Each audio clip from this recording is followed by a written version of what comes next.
ચોમાસામાં ડામર અને પાણીને આડવેર હોય, રોડ તૂટે એવી પોકળ દલીલ એકવાર નેતાઓ અને અધિકારીઓ આપણને મૂર્ખ બનાવવા માગે છે એમ કરીને પચાવી પણ લઈએ. પણ શિયાળાની અંદર નવો નક્કો રોડ બન્યો હોય એના કોઈ ઠેકાણા ના હોય, પુલિયું બન્યું હોય એમાં ખીલાસરી દેખાય તો ભાઈ પાણી ક્યાંથી આવ્યું? હકીકત એ છે રોડના નિર્માણમાં અને રોડના રિપેરિંગમાં જબરજસ્ત ખેલ ચાલે છે. એટલે જ મેં ટાઇટલ આપ્યું છે કાળો ભ્રષ્ટાચાર. ખુદ મુખ્યમંત્રીએ અધિકારીઓને સૂચના આપી છે કે રોડ રસ્તા પુલના નિર્માણમાં કોઈ પ્રકારની ગડબડી ન થવી જોઈએ, પણ ગડબડી થાય છે એ હકીકત છે. અને માત્ર મારી ગુજરાત સરકાર જ કેમ, રેલવેના ફ્લાયઓવર બ્રિજ બને છે ને, રેલવે ઉપરના બ્રિજ એની અંદર પણ એવા ખેલ હોય છે. અરે રોડ એકલા કેમ, ગામના રોડ કેમ, નગરપાલિકા મહાનગરપાલિકાના રોડ કેમ, વગર ચોમાસે ભૂવા પણ પડે છે. એટલે આજે બોલવું છે. હું ફરીથી કહું છું, ભ્રષ્ટાચારને રોકવો જરૂરી છે. જે પણ નેતાઓ અને જે પણ અધિકારીઓ કોન્ટ્રાક્ટરો પાસેથી કાળા ડામરના રૂપિયા ખાય છે ને, એમને ખુલ્લા પાડવા જરૂરી છે. અને એ જ પ્રયાસ સતત હું કરતો રહ્યો છું, આજે કરી રહ્યો છું. સમયનો અભાવ છે એટલે આખા ગુજરાતના રસ્તાની ચકાસણી નથી કરાઈ. માત્ર ને માત્ર પિક્ચરના ટ્રેલર રૂપ 2 રસ્તા બતાવવા જઈ રહ્યો છું. પિક્ચરના ટ્રેલર રૂપ. કોઈ એમ ના કે આટલા 1000 કિલોમીટરનું નેટવર્ક એટલે આવું હોય. ના ભાઈ ના. જો અમે ચાલીએ છીએ ને 1 મીટર પણ એનો રોડ ટેક્સ ભરીએ છીએ, પેટ્રોલ ડીઝલ બાળીએ છીએ ને એના ઉપર સેસ ભરીએ છીએ, 1 ml પણ ભરીએ છીએ અને 100 લીટરનો પણ ભરીએ છીએ. એટલે મને સારા રસ્તા આપવા, પરમેનન્ટ સારા રસ્તા આપવા એ સરકારોની જવાબદારી છે, સ્થાનિક સ્વરાજની સંસ્થાઓની પણ જવાબદારી છે. PWD માર્ગ મકાન હોય રાજ્યનું, નેશનલ હાઈવે ઓથોરિટી હોય, મહાનગરપાલિકાઓના રસ્તા હોય, અનેક ઠેકાણે ગોટાળા ચાલે છે. બિનજરૂરી રસ્તાઓ ખોદી નખાય છે, બિનજરૂરી પાઇપો નખાય છે, પછી પાછો રોડ બનાય, પાછો ખોદી નખાય, પાછું ફરીથી ડામર લગાવવાનો આખો ખેલ છે. દર વખતે વાર્તા ગેરંટીવાળા રોડ લખાવી નથી આવ્યા અમે કે મૂર્ખ છીએ. હવે હદ થાય છે ને એટલે બોલવું છે. માત્ર ટેલરના ભાગરૂપ 2 કહું છું. અને જો પ્રશાસન મને પડકાર આપતું હોય ને તો આખું અઠવાડિયું એક રોડ બતાવું, એક રોડ બતાવું. કોઈ પણ નગરપાલિકા મહાનગરપાલિકા માર્ગ મકાન કહેતું હોય તો કેવી હાલત છે પંચાયતના રસ્તાની. પણ આજે 2 પૂરતી જ વાત કરી લઉં. મધ્ય ગુજરાતનું મુખ્ય શહેર વડોદરા અને સૌરાષ્ટ્રનું મુખ્ય શહેર રાજકોટ. પહેલાં વડોદરા લઈ જાઉં. છાણીથી બાજવાને જોડતો રેલવે ઓવરબ્રિજ. આ રેલવે ઓવરબ્રિજ ઉપર 5, 6, 7 વર્ષ પહેલાં જ આ રોડ બન્યો છે. બહુ લાંબી માગણી પછી આ ફ્લાયઓવર બ્રિજ બન્યો. એની ઉપર 62 કરોડના ખર્ચે, મફતનો નહીં જ બનતો પાછો, 62 કરોડના ખર્ચે રેલવે ઓવરબ્રિજ બનતા 2 વર્ષ લાગ્યા. 2 વર્ષ. ખાડા કેટલા ટાઈમમાં પડ્યા ને એ તમે પરાક્રમસિંહ જાડેજાનો અહેવાલ જોજો. માફ કરજો, લોરેન્સ પરમારનો. પણ તમને એ પણ જણાવી દઉં, મૂર્ખામીની પરાકાષ્ઠા જોજો. આટલો મોટો ફ્લાયઓવર બ્રિજ અને ખાડાની પૂરી ગેરંટી હતી, ખીલાસરી ઉખાડવાની, પણ એક જગ્યાએ પણ કોર્પોરેશનને, હાઈવે ઓથોરિટી કે રેલવે જે પણ વિભાગ લાગતો હોય, ભગવાન જાણે, એમનો વિભાગ જાણે, એમનાથી ઉપર લાઇટ લગાડીએ તો પેલા ખાડામાં કોઈ પડે નહીં. તાજેતરમાં જ ત્યાં અકસ્માત થયો છે અને મને જે જાણકારી આપવામાં આવી છે એ પ્રકારે 2 યુવાનોના ત્યાં મોત થયા છે. એના દ્રશ્યો જોઈ શકો છો. એ જ ખાડો, વગર લાઇટવાળો પુલ, એ પુલમાં ખાડો ન દેખાય, કોઈ પટકાય, જીવ જાય. જીવ કોનો ગયો? તો પેલો ટેક્સ પેયર છે. વાહન લઈને જતો હતો, એની અંદર જે ફ્યુઅલ ભર્યું હતું એનો ટેક્સ, વાહનનું રજિસ્ટ્રેશન કરાવ્યું એનો ટેક્સ, રજિસ્ટ્રેશનમાં રોડ ટેક્સ પણ ખરો. અને પાછા મહાનગરપાલિકામાં રહીએ તો મહાનગરપાલિકા પણ પાછો એનો ટેક્સ લે. ખેર, લોરેન્સ પરમારનો લાંબો અહેવાલ હતો, એના અંશ જોઈ લો ખાલી. અહીંયા અનેક સમસ્યાઓ છે. આપ જોઈ શકો છો બ્રિજ છે. બ્રિજ બન્યા બાદની સ્થિતિ શું છે તે બતાવીશું. ખૂબ અવર જવર અહીંયા થતી હોય છે, જે વાહનોની અવર જવર અને તેની અંદર અહીંયા બતાવવાની કોશિશ કરીશું. જુઓ, સળિયા બહાર આવી ગયા છે, અનેક અહીંયા ગાબડા પડ્યા છે. એક નહીં અનેક જગ્યાએ અહીંયા રાત્રે જે વાહનોને વિઝિબિલિટી મળવી જોઈએ એ મળતી નથી, કેમ કે ઇન્ડસ્ટ્રીયલ ઝોન પણ છે. બાજવા, નંદેશ્રી, કોયલી સહિત આસપાસના જે ઇન્ડસ્ટ્રીયલ ઝોન છે અહીંયાથી અવર જવર થતી હોય છે. બ્રિજ બનતા 6 વર્ષ લાગ્યો, લોકો ત્રાહિમામ પોકાર્યા હતા, અનેક આંદોલનો થયા, બ્રિજ બની ગયો, શરૂ થયો, પરંતુ 2 વર્ષની અંદર જ અહીંયા બ્રિજ ઉપર ગાબડા જોવા મળી રહ્યા છે. હવે રાજકોટની વાત કરું ને પહેલાં ભૂવાનું કહી દઉં ને, ભૂવા માટે કેવી હરીફાઈ ચાલે છે. ચોમાસામાં કે પાણી સરકી જાય ને પેલું સરકી જાય ને માટી ખેંચાઈ જાય ને ઉંદર માટી ખાઈ જાય ને, આ ભૂવા જોઈ લો. શાહપુરમાં મેટ્રોની કામગીરીને લઈ બંધ મકાનના નીચે 20 ફૂટનો ભૂવો પડ્યો હતો. એપાર્ટમેન્ટ ખાલી કરાવવું પડ્યું. 1 મહિનો મેટ્રો લાઇનના કારણે 3 વખત ભૂવો પડ્યો છે. ખેર એ તો કામ ચાલતું હતું, પણ અમદાવાદ CTM જવાના રસ્તા પર મોટો ભૂવો પડ્યો. આસપાસની આળસ પણ ભૂવામાં ગરકાવ થઈ ગઈ, જેને લઈ સ્થાનિકોએ મહાનગરપાલિકાની કામગીરી ઉપર સવાલ ઉઠાવ્યા છે. ઉઠાવવા જ જોઈએ, પૂછવું જ જોઈએ. પ્રશાસનની બેદરકારીને લઈ ઇન્દ્રપુરી વોર્ડમાં ઠેર ઠેર ભૂવા પડ્યાઓની સ્થાનિકોની ફરિયાદ છે. આપ જોઈ લો, જેને દર્શન કરવા હોય એ અહીં દર્શન કરી જાય. અમદાવાદ મહાનગરપાલિકાના મોટા મોટા કોર્પોરેટર સાહેબો, નેતા સાહેબો અને અધિકારી બાબુ સાહેબો જે સ્માર્ટ સિટી બનાવવાના વાર્તાઓ કરે છે. વડોદરા જ લઈ જાઉં, અટલાદરા ચેકપોસ્ટ પાસે ભૂવો પડતા રસ્તા પરથી પસાર થતી એક આખી કાર ભૂવામાં ખાબકી. ત્યાં જોઈ લો, આ થોડાક સમય પહેલાંના જ વિઝ્યુઅલ છે. બહુ મહેનત કરી, ખાબક તો વાર નહીં લાગતી, પણ કાઢતો તકલીફ પડે. કાઢવા જઈએ તો ક્રેન પણ કાઢવા જતી રહે. નાનો ભૂવો થોડો હોય, રેકોર્ડ કરો તો મોટો કરવો ને. હવે બોડેલીથી ચલામલી ગામને જોડતા રસ્તા પરનો પણ ભૂવાના દર્શન કરી લેજો. મુઢાઈ ગામ પાસે ભૂવો પડતા વાહન ચાલકોને ભારે પરેશાની થઈ હતી. લોકોએ જાતે ભૂવાની આસપાસ બાજુમાં ડાળીઓને બધું મૂક્યું કે કોઈ સામાન્ય માણસ પડે નહીં. પછી પ્રશાસન ચોક્કસથી જાગ્યું, ભૂવાના દર્શન કરી લીધા ને. હવે અદ્ભુત જે નવો રસ્તો બન્યો રાજકોટનો, એની વાત કરી લઈએ.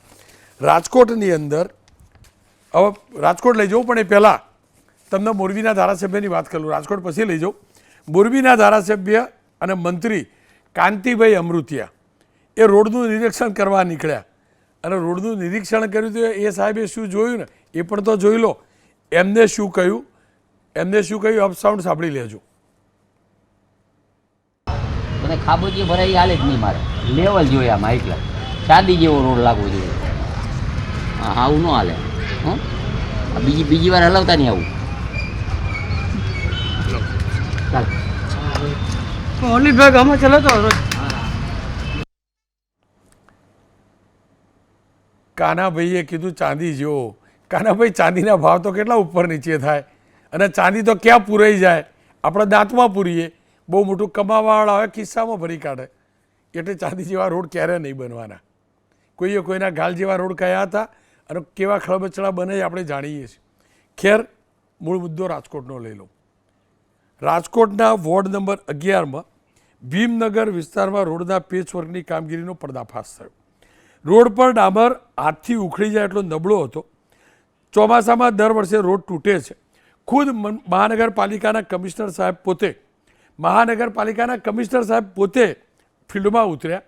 એમને જાત નિરીક્ષણ કર્યું, સરપ્રાઇઝ ચેકિંગ કર્યું, તો સ્પષ્ટ દેખાયું કે ડામરનું સ્તર નક્કી કરેલા માપદંડ મુજબનું નહોતું. વપરાયેલા મટીરિયલની નબળી ગુણવત્તા જોવા મળી. એમને પ્રદીપ કન્સ્ટ્રક્શનને નોટિસ પણ આપી, અને કામગીરીની દેખરેખ માટે જવાબદાર ડેપ્યુટી એન્જિનિયર આયુ વસાવા સાહેબ, કોન્ટ્રાક્ટરના એન્જિનિયર દીપક ભોજાણી સાહેબ શબ્દ વાપરું છું. સાહેબ કહેવાય બધા આપણા સાહેબ કહેવાય, કારણ કે એ ઈચ્છા તો આપણે જીવતા રહીને કે પટકાઈએ. બંને નોટિસ આપી. ચોમાસા બાદ અને પાઇપલાઇનના કામો બાદ અનેક વિસ્તારોમાં પેચવર્ક અને ડામર વર્ક ચાલી રહ્યા છે. પરાક્રમસિંહ જાડેજા, મારા સહયોગી એબીપીએસપીના સંવાદદાતા, એ પણ ગયા. એમને થોડો ખાલી હાથ અડાડ્યો. એમને જોયું કે ભાઈ આવું ના હોય, આ ખોટા સમાચાર લાગે. એક જ જગ્યાએ ગયા, બહુ જગ્યાએ જવાય બી નહીં ને. ઉખડી જાય ડામર તો આપણે ક્યાંથી ભેગો કરીને આપીએ. અને પાછી માટીની ઉપર ડામર પાથર્યો, કપચી પાથરી, શું પાથર્યું ખબર નથી. પણ આ જુઓ, પરાક્રમસિંહ ડામરના મહેસાણી ભાષામાં કહું તો પેલો ઢીફો ભાગતા હોય ને માટીના, એવા ઢીફો ભાગતા એવું સ્પષ્ટ દેખાય છે. આ સ્થિતિ છે, અને એટલે જ લાગ્યું કે આનો નક્કર નિચોડ હોવો જોઈએ ને હોવો જોઈએ. પણ નથી. તમને એ પણ કહી દઉં, પેલી ટાંકી યાદ છે ને સુરત જિલ્લાવાળી ધડૂમ કરતી પડેલી પ્લાસ્ટર ઓફ પેરિસની હોય એવી, એની ચકાસણીમાં પણ આવું જ આવ્યું. એની અંદર પણ હલકી ગુણવત્તાવાળું મટીરિયલ વપરાયું. અને એ પણ કહી દઉં, આપણે બહુ જાજુ ભણેલા નથી પણ બધા એક્સપર્ટો બધાને જોડ્યા ને એટલે ખબર પડી કે કોન્ટ્રાક્ટ આપે ને જ્યારે એ પહેલાં PMC કંપની હોય, project management company, designing company, engineer સાહેબ હોય, કેટલી સિમેન્ટ નખાઈ એનું નોટિંગ થાય, એ બધું ક્લિયર થાય પછી એનું પેમેન્ટ થાય, બધી પ્રોસિજર હોય. પણ ત્યાં પ્રોસિજર શું ફોલો થઈ છે આપણે જાણીએ છીએ. જોકે ત્યાં તો હોબાળો બી થયો, નેશનલ ઇસ્યુ પણ બન્યો, અધિકારીઓ વિરુદ્ધ કાર્યવાહી પણ થઈ. અને હું એટલે જ કહું છું, માત્ર કોન્ટ્રાક્ટર નહીં, અધિકારીઓ વિરુદ્ધ કાર્યવાહી કરવી જોઈએ. કોન્ટ્રાક્ટરની હાલત વાલિયા લૂંટારા જેવી છે. લાખ રૂપિયાનું કામ કરવાનું, 2 લાખનું બિલ બનાવવાનું, લાખ રૂપિયા રોકડા ચૂકવવાના. કદાચ વધઘટ હોઈ શકે, લાખની જગ્યાએ 50,000 હોય, પણ આ ખેલ છે ને એટલે ડામર ઉપર માટીને બધું ભેગું કરી દેવામાં આવે છે. કિરીટભાઈ પટેલ ધારાસભ્ય છે પાટણના, મનીષભાઈ રાદડિયા દંડક છે રાજકોટ મહાનગરપાલિકાના. મનીષભાઈ, અદ્ભુત છે આ રોડ. મને તો એવું લાગ્યું ટેમ્પરરી પાથર્યો હશે. મેં તો પરાક્રમસિંહ પૂછ્યું બી ખરું કે કોઈ નેતા બેતા આવવાના હશે એટલે પાથર્યો હશે, પણ પરાક્રમસિંહ મનીષભાઈ એમ કે આ તો પરમેનન્ટ રોડ હતો. પછી પાછું કીધું મેં તો વ્યંગમાં કીધું પરાક્રમસિંહ પરમેનન્ટ નહીં હોય, આ ચોમાસા પહેલાંનો રોડ હશે. શું ખેલ ચાલે તમારા કોર્પોરેશનમાં? કોણ છે આ ભાઈના કોન્ટ્રાક્ટર અને આ કોણ અધિકારીઓ ઘેર કેમ ના બેસે?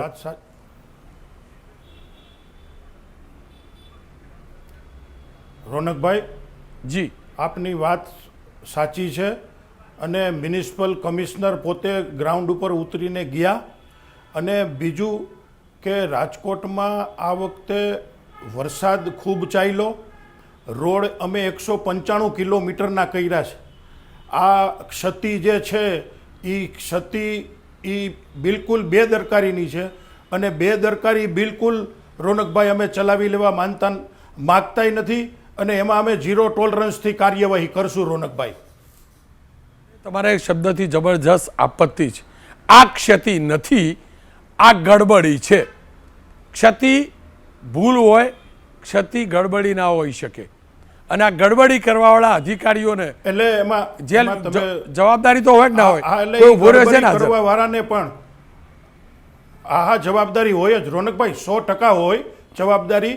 અને કમિશનર શ્રીએ એને નોટિસ પણ આપી છે શોકોઝ અધિકારીને, અને આને પણ નોટિસ આપી છે ને એવું લાગશે તો આ કોન્ટ્રાક્ટરને બ્લેકલિસ્ટ પણ કરશું. રોનકભાઈ, પણ સાહેબ આ બ્લેકલિસ્ટ કર્યા પછી કોઈ નેતા ચૂંટણી ફંડ જોડે નહીં લે ને સમય આવે એટલે એમાંથી બ્લેકલિસ્ટ કરવા જોઈએ ને. આ બધાને જેટલા બી કોન્ટ્રાક્ટરોના ખોટા નીકળે એ બધાને ચોકડી મારવી જોઈએ ચૂંટણી ફંડમાંથી.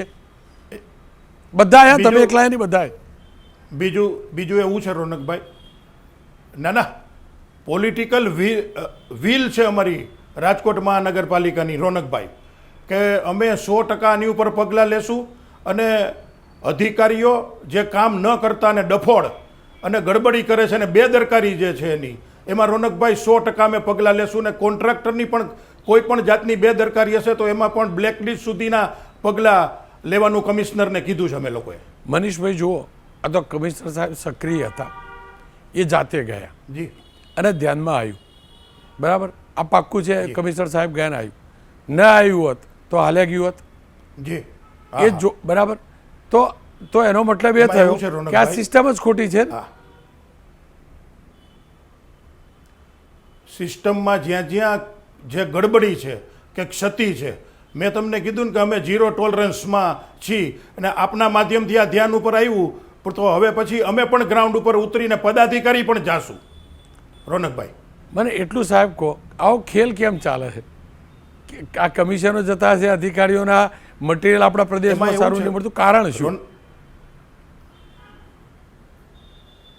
રોનકભાઈ, આમાં હું તમને કહું કે જે બેદરકારી થઈ છે અને કમિશનર પોતે ગયા છે અને કમિશનરે બેદરકારી પકડી છે અને પગલાં પણ લીધા છે. આજે આ વખતે ચોમાસું પણ લાંબુ ચાલ્યું. રાજકોટમાં થોડુંક ડીઆઈ પાઇપલાઇનનું કામકાજ પણ હતું જે વોટર કનેક્શન માટેનું, એટલે એમાં ચોમાસું લાંબુ ચાલ્યું એટલે થોડુંક પ્રલોન્જ થયું, પ્રજાને થોડી અગવડ પડી છે રોનકભાઈ. પણ જે હવે પછીના રોડ જે અમે બનાવ્યા છે ને હજી કામગીરી ચાલુ છે રોનકભાઈ. મનીષભાઈ, આપની વાત ઉપર પૂરો ભરોસો મૂકું છું, કારણ કે આપ એ પૈકીના રાજનેતા છો જે હરમેશ સ્પષ્ટ બોલો છો, અને હું એટલે જ કહું છું હવે પછી જે રોડ બનશે એ ચોમાસામાં નહીં તૂટી જાય એની શું ગેરંટી? અને બીજું મોટાભાઈ, કેમ કે આજે બજેટની દરખાસ્ત પણ મુકાઈ, એની આપણે આજે બજેટની સાથે દરખાસ્ત બી મુકાઈ, તો એક પાઈ પ્રોપર વપરાશે એની શું ગેરંટી? એટલે પૂછું છું કે રોડ બને અને અઠવાડિયામાં પાછો તૂટે, પેલી પાઇપલાઇન નાખવાની, પેલી પાઇપલાઇન નાખવાની. અમારા અમદાવાદમાં તો કમિશનરે કહી દીધું કે પહેલાં બધી પાઇપલાઇનો નાખો, બધું કામ કરો, પછી રોડ બનાવો.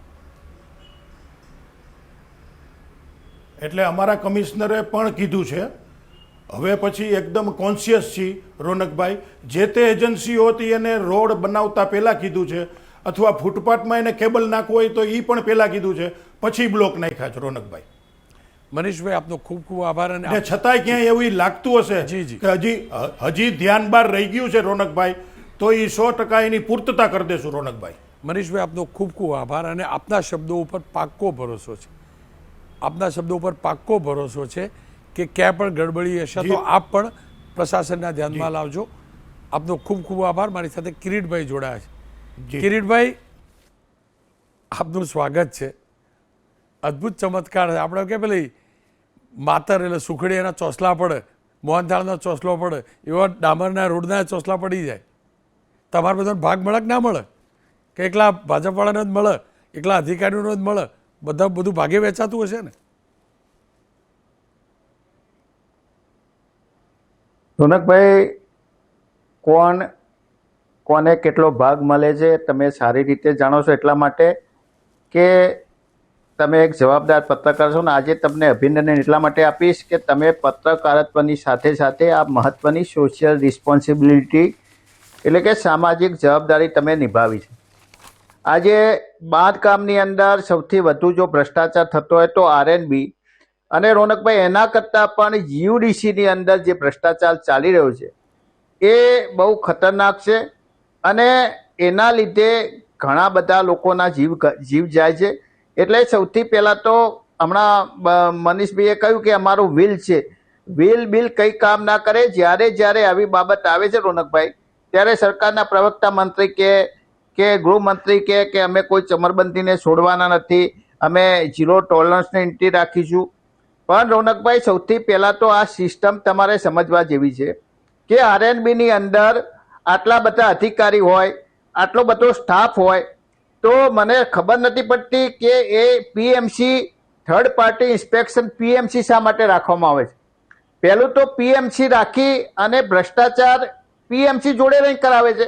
રોનકભાઈ, ટકાવારીની વાત કરી, આજે હું જાહેરમાં તમારા ABPના સ્મિતાના માધ્યમથી કહું છું કે દરેક જગ્યાએ જે પ્રમાણે ભ્રષ્ટાચાર બાંધકામની અંદર ચાલી રહ્યો છે એ તમે જોવા જાઓ તો એક કોન્ટ્રાક્ટરે કમસે કમ 8 થી 10% એ તો ભ્રષ્ટાચારમાં આપી દેવા પડે.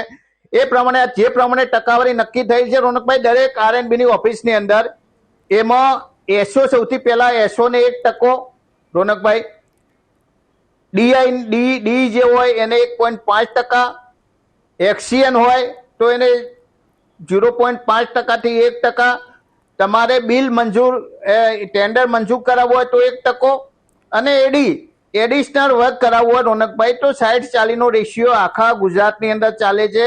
એ ગુજરાતના મુખ્યમંત્રીથી માંડી ગુજરાતના ગૃહમંત્રી, નાયબ મુખ્યમંત્રી બધા જાણે છે.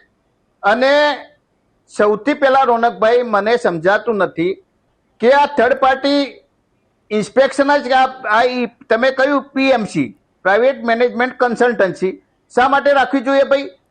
તમારી પાસે અધિકારી છે, આ તો બધા છૂટી જાય. એક રોડ બનતો હોય રોનકભાઈ તો એની અંદર આટલા DE થી મળી એક્સિયનની વિઝિટ હોય, ક્વોલિટી કંટ્રોલની વિઝિટ હોય, તમારી PMCની વિઝિટ હોય, અને છેવટે રોડ તૂટી જાય એટલે જવાબદારી માત્ર કોન્ટ્રાક્ટરની.